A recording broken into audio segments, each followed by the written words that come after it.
Hi friends, welcome to Day 57 Daily Current Affairs. Today first news is Government to monitor OTT content. The digital media platforms have no monitoring mechanisms like TV or print media.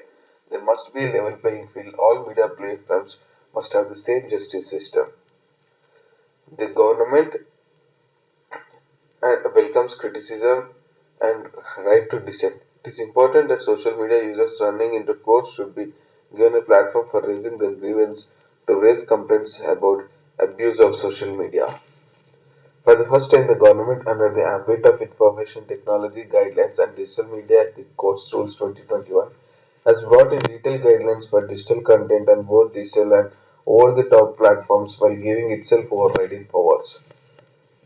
Emergency powers. The new rules unveiled at a joint press conference by Information Technology Minister Ravi Shankar Prasad and Information and Broadcasting Minister Prakash Javadekar laid down a three-tier grievance redressal mechanism.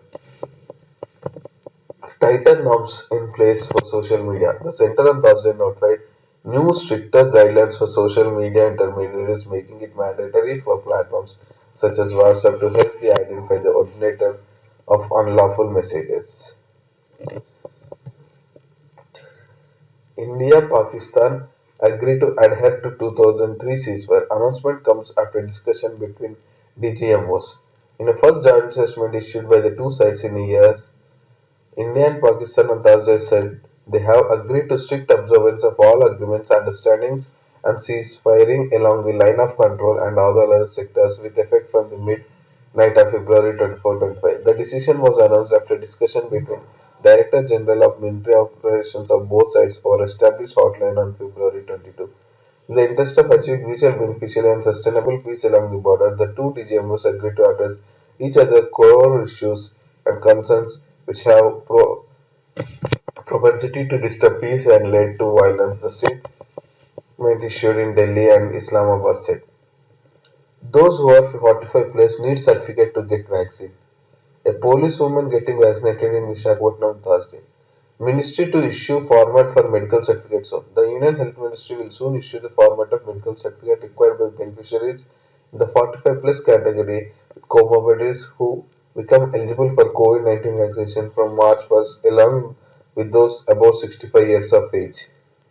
The government will also require beneficiaries to register on the CoWIN app along with Aadhaar card details, photo ID and signed medical certificate if needed. To get the details of where and when to get vaccine, we are getting queries about older persons not being able to use the app and the registration. This is also being looked into, said a senior ministry official. INCOIS to go for airline mapping of ocean floor to take help of National Remote Sensing Center for study. The INCOIS is planning to take the help of National Remote Sensing Center for airline mapping of Andaman and Nicobar Islands and Lakshadweep to get a better picture of the ocean floor, also called as bathymetric study. Bathymetric study is studying about the ocean floor.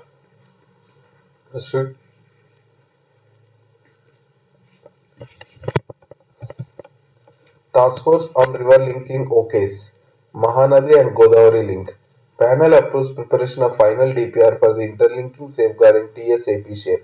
The Task Force on Interlinking of Rivers has agreed and approved the preparation of final detailed project report on the proposed Mahanadi-Godavari link by ensuring utilization of the allocated Godavari waters by Telangana and Andhra Pradesh en route the link canal of the project. Poet Vishnu Narayanan Namboothiri passes away. Eminent poet and academic Vishnu Narayanan Namboothiri, whose verses reflected a serene blend of tradition and modernity, passed away here on Thursday. He was 81. Noted for the depth of his scholarship in the literature and philosophy and India and the West, Vishnu Narayanan Namboothiri was highly respected as a teacher and orator and represented the finest traditions of contemporary Malayalam poetry. Inscription on Vijayanagara kings discovered.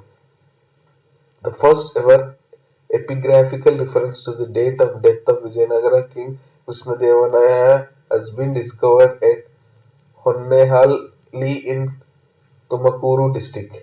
As per the inscription, Krishna-Devaraya, one of the greatest emperors of India who ruled the south, died on October 17, 1529 Sunday, and incidentally this day was marked by a lunar eclipse.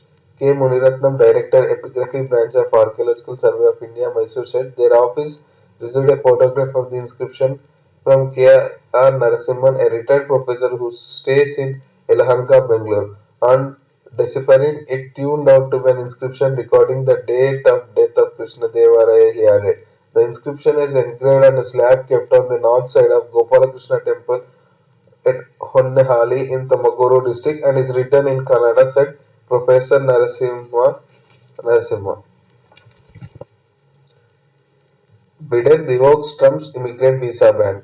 It does not advance the interests of the US and to the contrary it harms the country, says US President. The Biden administration took another step on Thursday to undo the previous government's immigration policy legacy by revoking Donald Trump's suspension of new immigrant visas, which had been in effect since late April last year. The order had been extended through to March 31st by Mr. Trump. The revoke order had suspended the entry of certain immigrants and non-immigrants into US ostensibly on grounds of protecting the US labor market in the wake of COVID-19. Pakistan will remain on FATF grey list. The Financial Task Force on Thursday decided to retain Pakistan on the grey list till the next review of its performance during the June plenary session. So Pakistan is going to be still in the grey list up to June 2021. As reserves shrink, Sri Lanka seeks $2.2 billion from China. Sri Lanka is seeking $2.2 billion from Chinese banks, the government said on Thursday, in echoes of borrowing binge more than a decade ago that resulted in the country having to give up strategic port to China. Money and Capital Markets Minister Nival Kabaral said the government is hopeful of finalizing $1.5 billion swap strategy with China's central bank. This is today's daily news and current affairs. We'll meet again tomorrow daily news and current affairs. Please comment, subscribe, like and share. Thank you.